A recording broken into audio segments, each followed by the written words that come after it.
36페이지 펴놔야 되겠죠? 36페이지 펴놓습니다. 그러면 개발행위 허가와 관련된 부분에 대한 거 나와 있을 거예요. 제가 36정 가운데 보면 오늘 거는 경작을 위한 토지영질 변경이다라고 해서 허가를 받아야 하는, 시작, 허가를 받아야 하는 경작을 위한 토지영질 변경을 물어본 거예요. 됐습니다. 첫 번째, 인접토지 관계배수 농작업에 뭘 줘요? 영향을 미치는 경우야. 분쟁 방지를 위해서 허가 받아줘야 하겠죠. 36정 가운데. 또 재활용 골재 등 오염 우려가 있는 토사 등을 사용하여 오염, 성토한다면 허가 받으라고 했지. 됐죠? 왜냐하면 다 오염되니까. 그 다음에 모가 바뀌면 지목이 바뀌는 건 너무나 큰 변경이니까 임야를 전답으로 한다. 산사태 위험이 있으니 허가를 받아라. 하지만 전답과는 물 빼고 물 넣는 거라 별 상관이 없다고 했고, 그 다음에 옹벽을 설치한다. 무너지면 농민들 다치니까 허가 받으라고 했고, 절토 성토가 수반되는 게 2m 이상이면 허가 받으라고 했어. 이번 중간고사에 1m라고 냈으니까 혼동하지 마시고 기억해 보시고. 이미 봤지 중간고사. 관심 없고. 어쨌건. 그리고 37페이지 왼쪽에 개발행위 허가의 기준. 개발행위는 난개발을 방지하는 게 목적입니다. 뭐라고요? 개발행위는 난개발을 방지하는 게 목적이니까 그 기준은 봐봐. 라인만 잡아보자. 용도지역별 규모에 적합해라. 도시관리계획, 성장관리계획 적합해라. 도시계획사업에 지장을 주면 안 된다. 주변환경 경관과 조화를 이루어라. 기반시설 설치, 용지확보 계획 적정해줘라. 자금 조달 계획은 전혀 허가 기준과 관련이 없다. 이랬지. 됐죠? 37 왼쪽에. 그러면 규모는 토지형질 변경 규모를 얘기하는 거라 주상 자생 녹지 1만, 그 다음에 공관농 3만, 보자 5천 규모가 되어지고, 또 도시관리 계획하고 여기 성장관리 계획, 시작, 성장관리 계획에 적합해줘라. 그리고 도시계획 사업에 지장을 주면 안 된다. 주변환경 경관과 조화를 이루어라. 논밭대기 한가운데 아파트 들어오는 거 아무도 아름답다고 못 느낀다. 조화가 이루어져야 한다. 그리고 기반시설 설치다. 그에 필요한 용지 확보에 대한 계획이 뭐가 된다? 적정해줘야 한다. 이게 개발행위 허가의 기준이다 라고 설명을 드렸죠. 37 왼쪽에 쫙 써져 있고요. 그 다음에 세 번째 문제죠. 36페이지 오른쪽 밑에 보면 개발행위 할 때 심의를 거쳐야 한다. 뭐면? 토지형질 변경 규모가 이상이라고 한다면. 근데 36 오른쪽 밑에 이미 심의를 거친 거라면 따로 심의를 거치지 아니할 수 있다. 기억나죠? 36 오른쪽 밑에 대표적인 게 뭐다? 지구단위 계획이라던가, 그치? 성장관리 계획이라는 것을 수립한 지역이라면 따로 심의 또 할 필요 없다. 지구단위 계획, 성장관리 계획. 요번에 효과가 나온 거 산림사업, 사방사업 등에 따른 개발행위도 따로 심의 필요 없다. 왜? 이미 심의 얻은 걸로 보니까. 됐어요? 지구단위 계획, 성장관리 계획 수립한 지역이고요. 4번 개발행위 허가 제한이죠. 그러면 37정 가운데 기반시설 부담구역으로 지정된 지역은 연장되죠. 최장 5년까지 허가를 제한할 수 있으며, 해당 지역에서 개발행위를 제한할 사유가 없어진 경우라고 한다면 그 제한기간이 끝나기 전이라도 지체 없이 허가의 제한을 해제하여야 한다. 맞는 지문. 됐습니까? 요것도 개정된 거 집어넣은 거니까 기억하시고요. 5번은 공공시설 귀속. 시작. 공공시설 귀속. 37 가운데 맨 밑에. 항상 얘기하는 거 주의하실 거. 관리청 의견 청취가 올해 중요하다고 했죠. 그럼 봐요. 공공시설 귀속의 관한 사항이 포함된 특별시장이 개발 행위를 허가하려면 그 관리청의 의견을 들어줘야 돼요. 왜? 공공시설 만들어진다고 관리청이 좋아할 리 만무하거든. 관리 의무만 늘어나니까. 그래서 들어야 하는데 관리청이 불분명할 때가 있어요. 그러면 도로 등에 대해서 누구를? 국토교통부 장관을, 하천에 대해서 누구를? 환경부 장관, 관장을, 그 밖에 그 외의 것은 기획재정부 장관, 기장을 관리청으로 본다는 거죠. 어쨌건 이번 타임은 저는 뭐가 중요하다고 본다? 하천이 중요하다고 봅니다. 하천은 불분명하다면 환경부 장관, 관장을 관리청으로 본다는 사실 잘 기억합니다. 37 가운데 맨 밑에. 됐습니까? 이거 원래 이게 도로 하천 등이 국장이었어요. 근데 하천을 분리했단 말이야. 환경부 장관으로. 알겠습니까? 그거 주의하시고. 6번입니다. 공공시설 귀속과 관련된 경우인데 잘 봐봐. 나올 때마다 개발행위 받은 자가 행정청인지 행위 아닌지를 잘 봐야 돼. 그럼 봐. 개발행위로 용도가 폐지되는 공공시설은 새로 설치한 공공시설 설치 비용에 상당하는 범위에서 허가받은 자에게 무상으로 양도할 수 있다. 또 내용을 보아하니 치사뽕이야. 그지? 치사뽕이면 누구야? 그렇지. 행정청이 아니라 비행정청에 대한 부분일 때 얘기하는 거야. 그래서 6번은 틀렸어.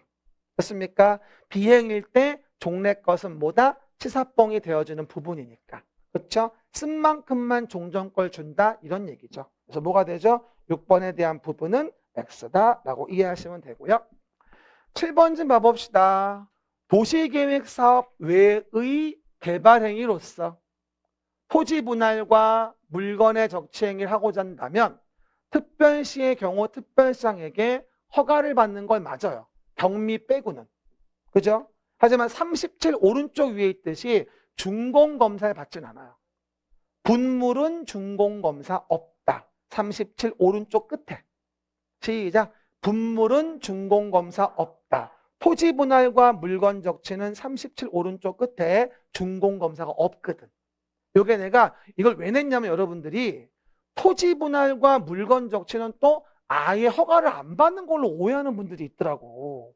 경미를 제외한다면 분물도 당연히 허가 받아야 되는 거지. 하지만 준공검사를 안 받는다는 얘기지. 심의 안 받는다는 얘기고. 분물은 심의와 준공검사 없다 이 얘기인 거야. 그러니까 말이 분물은 심의와 준공검사 없다라고 이해하시면 되겠죠. 그 다음에 8번도 중요합니다. 37 왼쪽에 허가 기준의 성장관리계획입니다. 이거 나와줘야죠. 37 왼쪽 끝에. 특별시의 경우 특별시장은 성장관리계획구역을 정하거나 변경하려면 이거 봐. 주민의 의견 청취 까먹으면 안 돼. 해당 지방의회 의견 청취. 아 그러면 의견 청취 조항이 있는데 주민의 의견 듣는구나. 그리고 관계행정기관의 협의를 거치는 거고 지방도시계획위원회의 심의를 거쳐야 하는 거구나. 의협심, 의협심, 성장관리계획이나 성장관리계획구역은 의협심을 거쳐야 한다. 의협심. 그리고 여기 뭐가 들어간다? 주민의 의견 청취가 들어간다. 다시 꼭 기억하셔라. 그리고 성장관리계획 타당성을 전반적 재검토하는 거 5년마다. 도시관리계획의 내용이 아니지만 타당성 재검토 의무가 5년마다 있다는 겁니다. 37 왼쪽 끝에 있으니까 내용 확인하면서 봐. 그렇죠? 거기 익힘장 보내서 오줌 팔지 말고 내용 좀 보면서 봐. 그렇죠, 여러분? 그 얘기들 됐고. 그 다음에 9번도 완전 중요하죠. 그럼 성장관리계획에 맞게 개발행위 했다. 도로 넓혔다. 인센티브 줘야지. 그죠? 그럼 어떻게 된다? 아하, 해당 내용 부분에서 성장관리계획구역 내 생산관리지역과 자연녹지는 유보용도로 원래 30% 이하의 건폐율 특례가 있었어.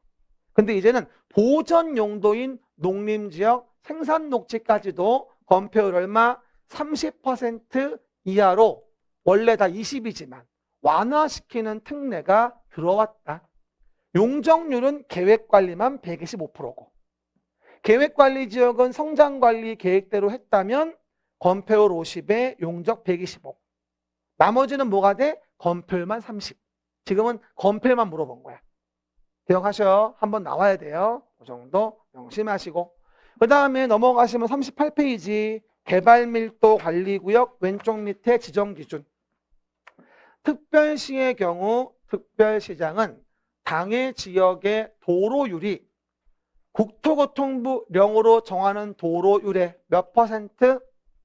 왼쪽 맨 밑에 38페이지 20% 이상 미달하는 지역. 향후 2년 이내 학생 수가 학교 수용 능력의 20% 이상 초과할 것으로 예상되는 지역에다가 뭐 할 수 있다? 개발밀도 관리구역을 정할 수 있다. 시작. 개발밀도 관리구역을 정할 수 있다라고 해당 내용 부분들 이해해 보시면 되겠죠. 그 다음 38 오른쪽 맨 위에 기반시설 부담구역의 지정기준. 시작. 기반시설 부담구역 지정기준 개발밀도 관리구역의 외의 지역의 지정고시 하며 특별시의 경우 특별시장은 해당 지역의 전년도 개발행위 허가 건수가 전전년도보다 얼마? 20% 이상 증가한 지역에 지정하여야 한다. 38 오른쪽 위. 됐습니까? 그거 20% 기억하시고요. 기반시설 부담구역. 그 다음에 이 38 오른쪽 밑에 그러면 기반시설 부담구역을 정했다면 1년 될 때까지 기반시설 설치 계획 만들어줘야 되는데 1년 될 때까지 만들지 아니했으면 다음날 구역은 해제된 걸로 보고 그 기반시설 설치 계획 수립했다면 어디 반영하라고? 도시관리계획. 1년이고 도시관리계획에 반영해줘야 돼. 그래야지 예산의 중첩이 안 된다고 했어요. 한 번 더 물어봐요. 기반시설 부담구역, 기반시설 설치계획은 도시관리계획의 내용이 아닙니다. 그래서 도시관리계획에 반영하지 않으면 예산이 중첩될 수 있어요. 그래서 내용이 아니니까 반영하라는 얘기입니다. 아셨죠? 그거 이해해 보시고. 몇 개 안 남았습니다. 그 다음 거 13번입니다. 요거 중요하죠? 요거 나와야 돼. 33의 기출 예상. 솔직히 이번 3, 4월 달이 문제가 너무 좋아. 좀 어려워서 그렇지. 그러니까 조금 익숙해져야 돼. 그러면 기반시설 부담구역에서 봐봐. 기존 건축물을 철거하고 신축한대요. 그냥은 200을 초과하는 신중축을 부과하는 거죠. 39 왼쪽 위에. 그런데 기존 건축물을 철거하고 신축한다면 200을 초과하는 게 아니라 기존 연면적. 기존 연면적을 넘는 부분만 부과 대상으로 하는 겁니다. 이게 포인트죠. X. 그렇죠? 종전거 300을 부시고 500으로 신축했다면 종전이 200이 넘었다 하더라도 300은 다 빼주는 겁니다. 아까 얘기했었죠? 종전의 300이 새로 기반시설을 유발시킨 게 아니기 때문에 아까 얘기했었어요. 13번 아주 기출 가능성 높습니다. 그 다음에 기반시설 부담구역에서 건축물별 기반시설 유발 개수는 창고 0.5, 야영장 0.7, 방송통신 0.8, 일종근생 1.3. 오늘은 요것 좀 외워. 자원순환 관련 1.4. 그리고 이종근생 1.6, 관광후계 1.9. 됐습니까? 볼 때마다 새로운 거 한 개씩 추가할 거야. 그러면서 해당 내용 다시 연결해 가야 돼. 나왔다 하면은 못 외우면 착살하는 거야. 좀 방법 없어. 그렇죠? 그 얘기. 개발법 갑니다. 42페이지. 그럼 43페이지 왼쪽 밑에 개발법에서 개발계획의 내용이 나오죠. 그럼 개발계획의 내용 중에서 구역을 지정한 후에 개발계획에 포함시킬 수 있는 거 4가지를 43 왼쪽 밑에 언급해 드렸습니다. 그럼 지금은 도시개발구역의 어디에 밖의, 이게 포인트지. 밖의 지역에 기반시설 설치해야 하는 경우 그 비용 부담 계획. 구역이 아직 안 정해졌다면 바뀐지 아닌지 몰라. 그래서 구역 정한 다음에 계획에 넣을 수 있고. 그리고 수용은 장난이 아니야. 그러니까 수용되어지는 세부 목록 등은 확실하게 구역 정해진 다음에 얘기해줘야 돼. 그래야 두 번 말하지 않거든. 수용은 장난이 아니니까. 아시겠습니까? 그리고 세입자 등의 보호를 위해서도 구역 정한 다음에 계획에 집어넣을 수 있는 내용이 있다고 얘기했었죠. 43 왼쪽 밑에. 16번은 언제든 나오는 문제, 완전 중요하죠. 국장의 지정 사유, 항상 나오는 문제. 그럼 봐요. 산업통상자원부 장관이 요청했다. 키워드 뭘까? 요청. 요청이라면 관계 중앙행정기관 장관급이. 한국토지주택공사의 공공기관 맞네. 30만 이상으로 국가계획과 밀접한 관련이 있는 제안. 그러면 누가? 국토교통부 장관이 도시개발구역을 지정할 수 있지. 그렇죠? 43 오른쪽 맨이 국장의 지정사유. 시작. 언제 나와도 이상하지 않아? 꼭 좀 기억합니다. 43 오른쪽 중간 도시개발구역의 지정제한. 시작. 도시개발구역의 지정제한. 근데 요 제한이란 단어를 보고 여기서 여러분이 꼭 보실 게 뭐냐면 누구에게의 제한인가를 봐야 돼. 특별자치도 시군구장에게의 제한. 바로 위에처럼 국토교통부 장관에게 제한한 게 아니었고 누구에게? 특별자치도 시군구장에게의 제한. 요걸 봐셔야 돼. 그러면 국장에게의 제한이냐 아니면 특별자치도 시군구에게 제한이냐에 의해서 달라지는 거거든. 그러면 특도시군구에게의 제한이니까 누구를 제외한? 국가, 지방자치단체, 조합을 제외한 시행자는 특도시군구에게 개발구역 지정을 제한할 수 있으며 조합을 제외한 민간 시행자는 토지 면적의 얼마? 3분의 2 이상 해당하는 소유자 동의를 받아야 한다. 민간 시행자니까. 제한 나올 때 꼭 기억해요. 누구에게의 제한인지를 꼭 기억하셔야 됩니다. 됐죠? 그 다음 18번 43 오른쪽 맨 밑에 특별시의 도시개발구역에서 개발행위를 해. 도시계획사업에 의하지 않고 그러면 경작을 위한 토지형질 변경은 국토계획법상 허가 제외사항이면 여기서도 허가받지 않고 할 수 있어요. 됐죠? 뭐라고요? 개발구역에서 도시개발사업에 의하지 않는 개발행위는 경작을 위한 토지형질 변경이면 국토계획법의 허가 제외사항이라면 여기서도 허가받지 않고 할 수 있어요. 하지만 관상용 중목의 임시식재가 경작지에서 이루어지는 경우라고 한다면 보상금을 더 받기 위해서 꼼수 쓰는 것수 있어서 허가 받아야 한다고 얘기했었어요.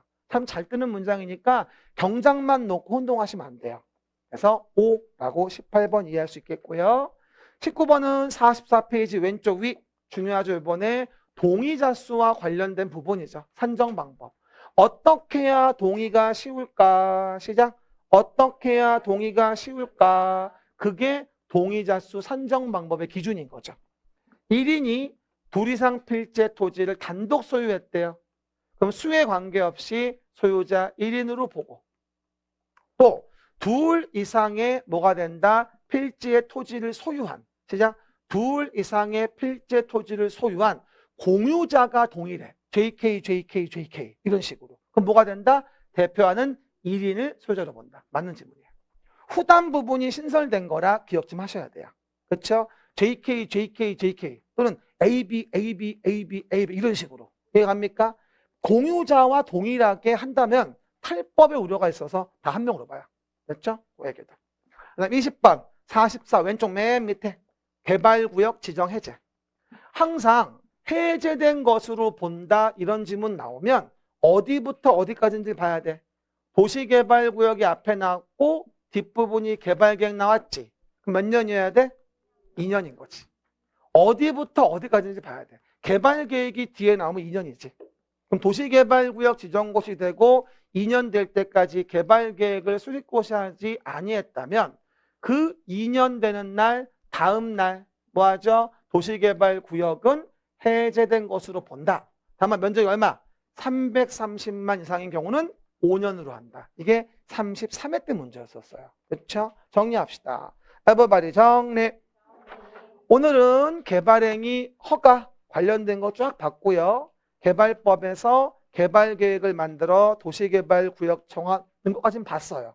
그리고 오늘은 밥 먹고 나서 평가사 기출문제 어디 우리 메가랜드 홈페이지 들어가서 무료 특강 들어가셔가지고 신청하시고 바로 보시면 돼요. 알겠습니까? 그러면 다음 주에 뵐게요. 감사합니다.